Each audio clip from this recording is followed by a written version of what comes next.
আসসালামু আলাইকুম রহমতুল্লাহি বরকাত। জুম্মা মোবারক।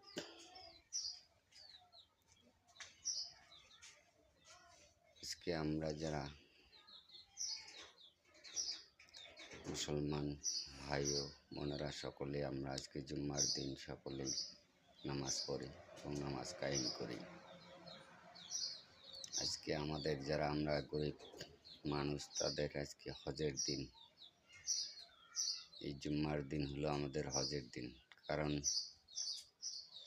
যারা হজ করতে পারে না, অনেক গরিব মানুষ হজে যেতে পারেন না, তাদের জন্য আজকে হজের দিন।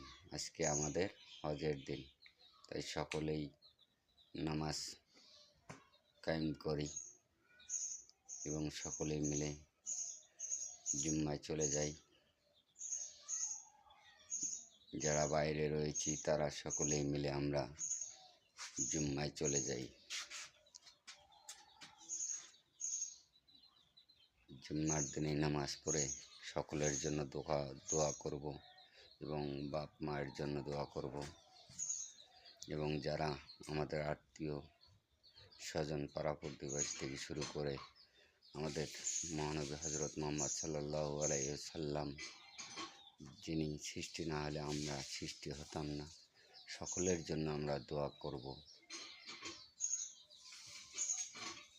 ইয়ামানুল্লাহ।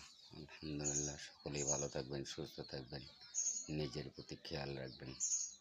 ধন্যবাদ সকলকে। জুম্মা মোবারক।